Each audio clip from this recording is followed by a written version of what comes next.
Assalamualaikum warahmatullahi wabarakatuh.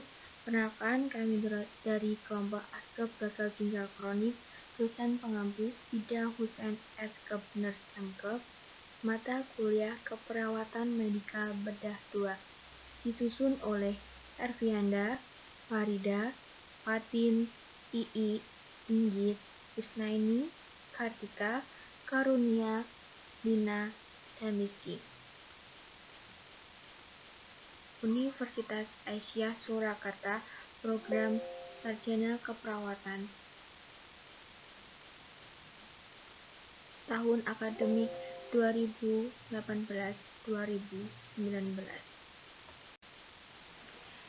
Definisi dan etiologi gagal ginjal.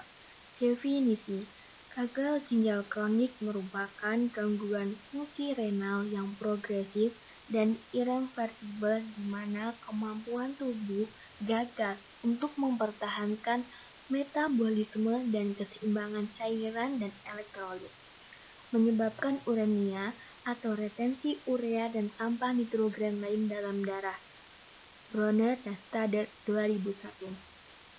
Gagal ginjal kronik merupakan kerusakan ginjal progresif yang berakibat fatal dan ditandai dengan uremia atau urea dan limbah nitrogen lainnya yang beredar dalam darah serta komplikasinya jika tidak dilakukan dialisis atau transplantasi ginjal. Nurmala 2006. Etiologi: penyakit-penyakit sistemik seperti diabetes mellitus, glomerulonefritis kronis, pyelonefritis, hipertensi yang tidak dapat dikontrol, obstruksi rasuk urinarius, lesi herediter seperti penyakit polikistis, gangguan vaskular, infeksi. Oleh Smater Susana 2001. Tahapan gagal ginjal kronik. 1. Stadium penurunan cadangan ginjal. 2. Stadium insufiensi ginjal. 3. Stadium gagal ginjal.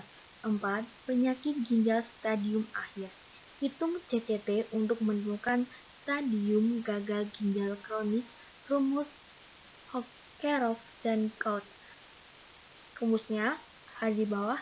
CCT sama dengan dalam kurung 140 kurangi umur, tutup kurung kali berat badan kali C.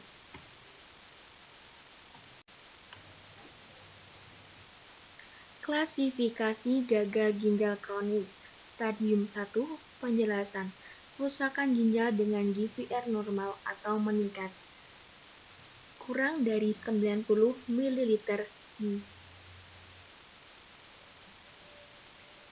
2. Kerusakan ginjal dengan penurunan ringan, GVR 60-89 ml. 3A. Kerusakan ginjal dengan penurunan GVR ringan sampai sedang, 45-59 ml. 3B. Kerusakan ginjal dengan GVR sedang hingga berat, 30-44 ml. 4. GVR sedang hingga berat kerusakan ginjal dengan penurunan berat GVR 15-29 ml. 5. Gagal ginjal kurang dari 15 ml. Faktor resiko: 1. Usia. 2. Suku. 3. Jenis kelamin. 4. Riwayat keluarga. 5. Sering konsumsi tinggi protein dan lemak. 6. Menggunakan obat tertentu. 7. Sering mengonsumsi minuman berenergi. 8. Kurang minum air putih. 9. Pernah didiagnosa mengalami penyakit glomerulus.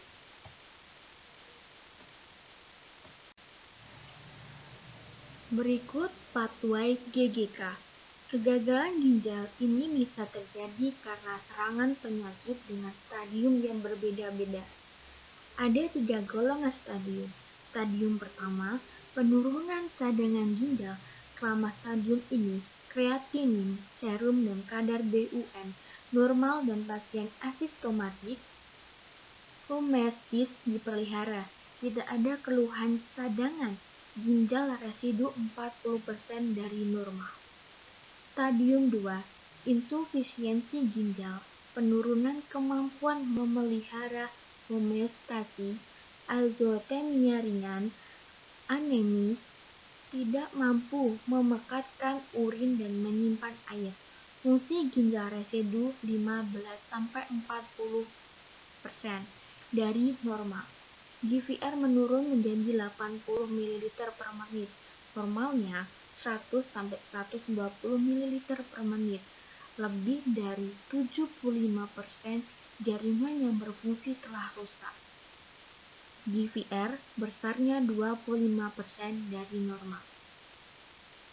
Kadar BUN meningkat. Kreatinin serum meningkat, melebihi kadar normal, dan gejala yang timbul nokturia dan poliuria atau akibat kegagalan pemekatan urin. Stadium 3, payah ginjal stadium akhir. Kerusakan massa nefron sekitar 90%. Nilai GVR 10% dari normal. BUN meningkat.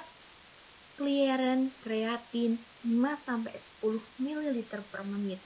Pasien oliguria, gejala lebih parah karena ginjal tak sanggup lagi mempertahankan homeostasis cairan dan elektrolit dalam tubuh. Azotemia dan anemia lebih berat, nukturia, gangguan cairan dan elektrolit, kesulitan dalam beraktivitas.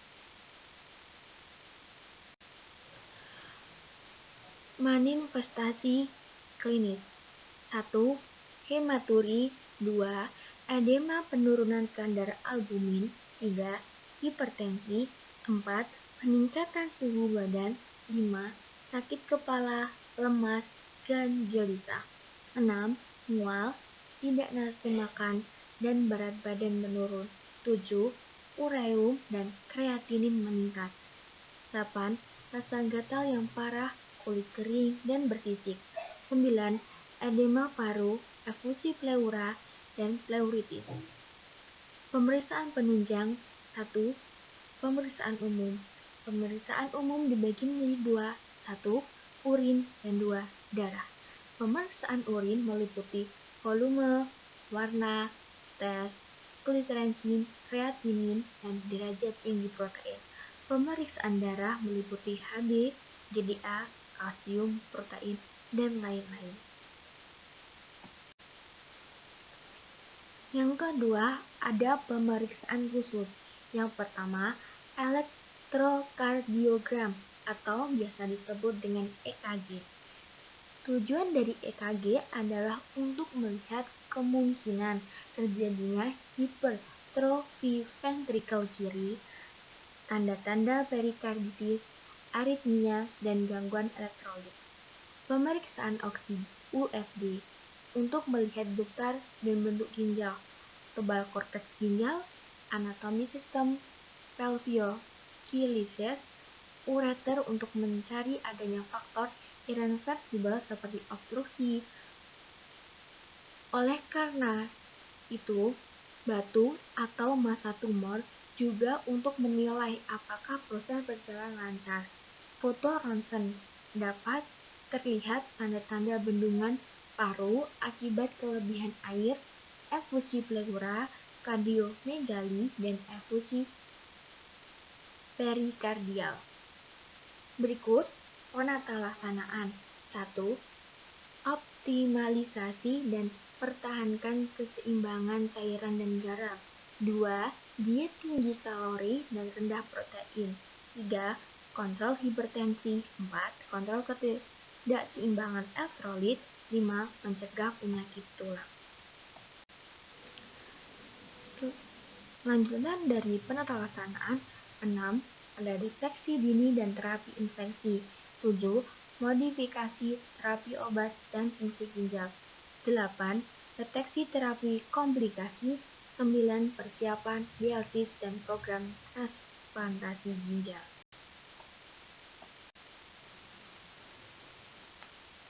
Di sini ada kasus dari GGK. Teman-teman bisa pelajari dan teman-teman bisa dibaca terlebih dahulu, dipahami.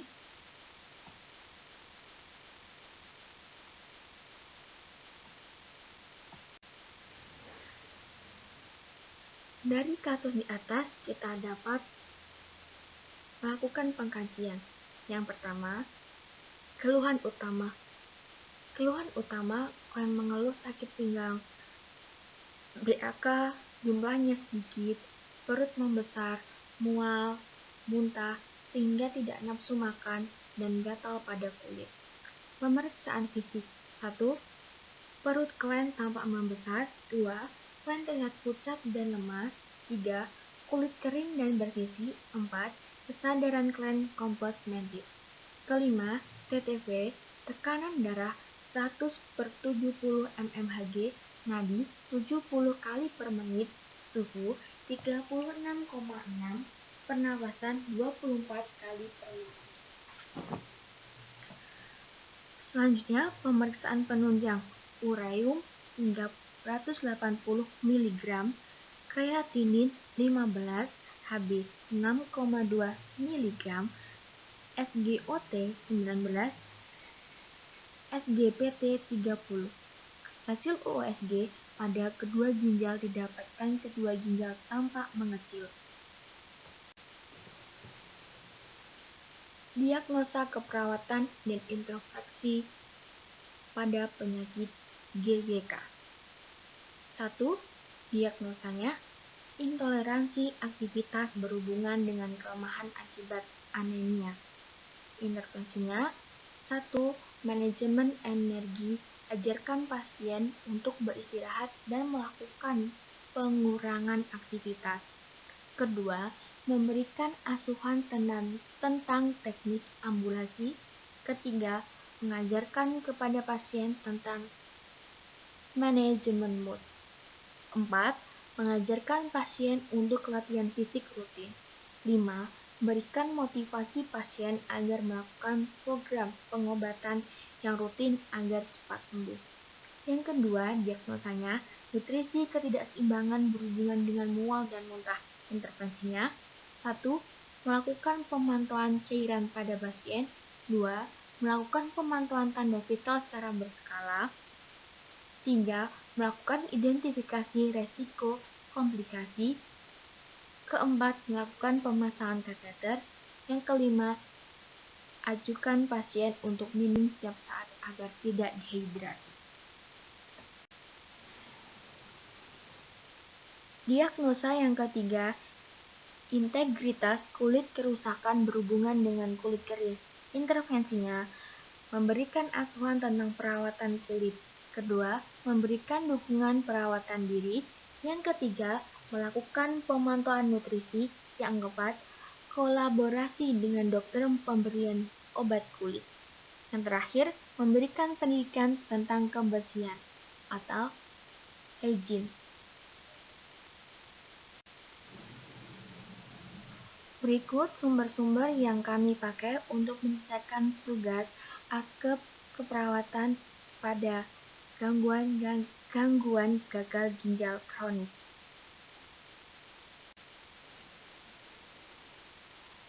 Cukup sekian penjelasan dari saya. Semoga bisa bermanfaat buat teman-teman, dan jika ada salah ucapan maupun tulisan, saya mohon maaf. Wassalamualaikum warahmatullahi wabarakatuh.